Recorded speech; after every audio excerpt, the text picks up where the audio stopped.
ఈ బిజినెస్ ఏదైనా మీ ఊర్లో ప్రమోషన్ చేయాలంటే అది సుమన్ టీవీతోనే సాధ్యం. ఇప్పుడే సంప్రదించండి.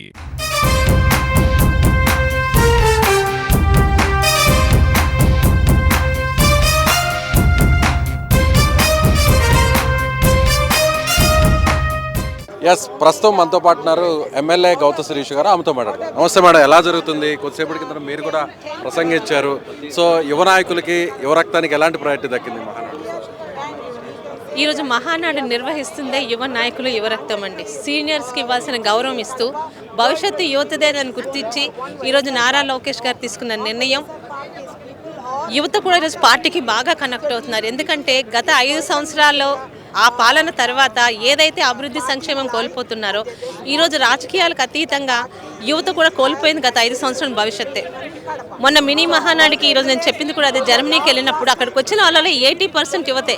ఏ యువత అయితే గతంలోని పార్టీతో కనెక్టివిటీ లేదనుకున్నామో ఈరోజు వాళ్ళ కనెక్టివిటీ ఎలా ఉందంటే వచ్చే 5 సంవత్సరాల తర్వాత ఒకవేళ అక్కడ వాళ్ళకి పరిస్థితులు బాగాలేకపోతే చంద్రబాబు నాయుడు గారు నారా లోకేష్ గారు సారథ్యంలో 5 సర్వాస్ తర్వాత ఒక నవ్యాంధ్ర, ఒక నిజంగా విజన్ స్వర్ణాంధ్రగా వస్తుంది. మేము మళ్ళీ మన రాష్ట్రాలకు వచ్చి మేము సేవలు అందించగలం నమ్మకంతో వాళ్ళు ఉన్నారు. నిజంగా ఈరోజు యువతకి పూర్తిగా ప్రాముఖ్యత ఇస్తూ ఈ మహానాడు ఒక ప్రత్యేకంగా సాగింది. అది కడప గడ్డ మీద చేసుకోవడం మా అందరికీ కూడా ఈరోజు చాలా గర్వకారణంగా ఉంది. 5 సంవత్సరాలు కార్యకర్తలు ఎలాంటి ఇబ్బంది పడ్డారో మాకు తెలుసు. ఒక విధంగా మాకు పడిన ఇబ్బందులు కూడా వాళ్ళు మాకు అండదండగా నిల్చున్నారు. ఈరోజు కార్యకర్తల పార్టీ ఏదన్నా ఉంది అంటే కార్యకర్త అంటే తెలుగుదేశం కార్యకర్తలా ఉండాలని అంటే అది ఒక తెలుగుదేశం కార్యకర్తకే ఈరోజు వాళ్ళకే మనం చెప్పగలం. టోటల్గా చూసుకుంటే కడప మహానాడు ఈరోజు ఒక నూతన విధానంతో కార్యకర్తలకి యువతకి ప్రాముఖ్యతనిస్తూ ముందుకు సాగుతుందండి. సో వైసీపీ ఒక విమర్శ చేస్తుంది, ఏం సాధించారని, ఈ సంవత్సర కాలంలో ఏం అభివృద్ధి చేశారని ఇంత పెద్ద ఎత్తున మహానాడు చేసుకుంటున్నారు, అందులోనూ కడపలో అంటున్నారు. వాళ్ళకి మీరే సమాధానం?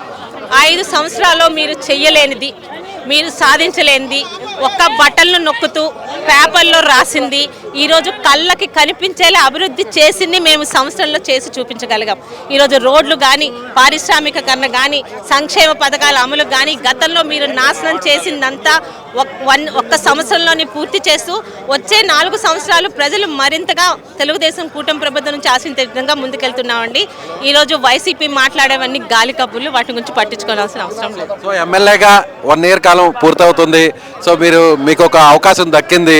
సో వెనుకబడిన ప్రాంతాల నుంచి, శ్రీకాకుళం నుంచి, ముఖ్యంగా మీ కుటుంబం నుంచి కూడా సో ఎలాంటి ప్రయారిటీ దక్కింది అనుకోవచ్చు? మీ పోరాటానికి గతంలో మీరు చాలా ఘనంగా మీ వాడిని వినిపించారు.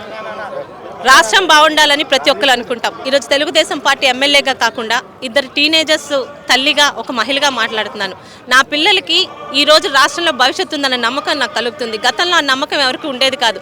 పిల్లల్ని విదేశాలు పంపించి వాళ్ళ వెనకాల తల్లిదండ్రులు వెళ్ళిపోవాలని ప్రతి దాంట్లోని ఆ రోజు మోసాలు, హామీలు, అన్ని అమల్లోని మోసాలు జరిగాయి.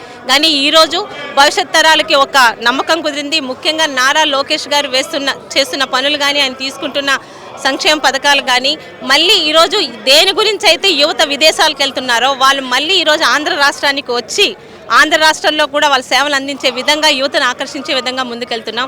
1 సంవత్సరం పాలనలో కూడా చాలా తృప్తిగా ఈరోజు నియోజకవర్గానికి ఏం చేసుకోగలిగామో, సంవత్సర కాలంలో ఈరోజు దాదాపు 547 కోట్ల పనులు కళ్ళకి చూపించగలుగుతున్నాం, పేపర్లో రాయడం కాదు. అలా నియోజకవర్గ పరంగా చాలా సంతృప్తిగా ఉన్నాం. కూటమి ప్రభుత్వంలో తెలుగుదేశం పార్టీ పరంగా కూడా ఈరోజు రాష్ట్రానికి మేము చాలా ఇవ్వగలుగుతున్నాం అనే నమ్మకంతో ఉన్నాం. ఫైనల్గా చంద్రబాబు గారు, లోకేష్ గారు మిమ్మల్ని ఎలా సపోర్ట్ చేస్తున్నారు, మిమ్మల్ని ఎలా ఎంకరేజ్ చేస్తున్నారు ఒక యంగ్ లీడర్గా? ఈరోజు నాకే కాదండి, నాలాంటి మంది ఎంతోమంది, కొత్తగా దాదాపు 62 మంది ఫస్ట్ టైం ఎమ్మెల్యేలు అక్కడ ఉన్నారంటే ఈరోజు యువతకి, ముఖ్యంగా ఎటువంటి రాజకీయ ప్లాట్ఫామ్ లేని వాళ్ళకు కూడా తెలుగుదేశం పార్టీ సపోర్ట్ చేస్తుంది. ఇది ఈరోజు వచ్చింది కాదు. ఎన్టీ రామారావు గారు ఆ రోజు పార్టీ పెట్టినప్పుడే ఎంతోమంది ఒక 2-3 కులాలు కాకుండా అన్ని కులాలకి సమానంగా ఆ రోజు ఆయన ఇంపార్టెన్స్ వచ్చి ఇచ్చారు. అదేవిధంగా దానికి మించి ఈరోజు మహిళలకు కూడా ముఖ్యంగా ఎంతో ప్రాముఖ్యత ఇస్తూ చంద్రబాబు నాయుడు గారు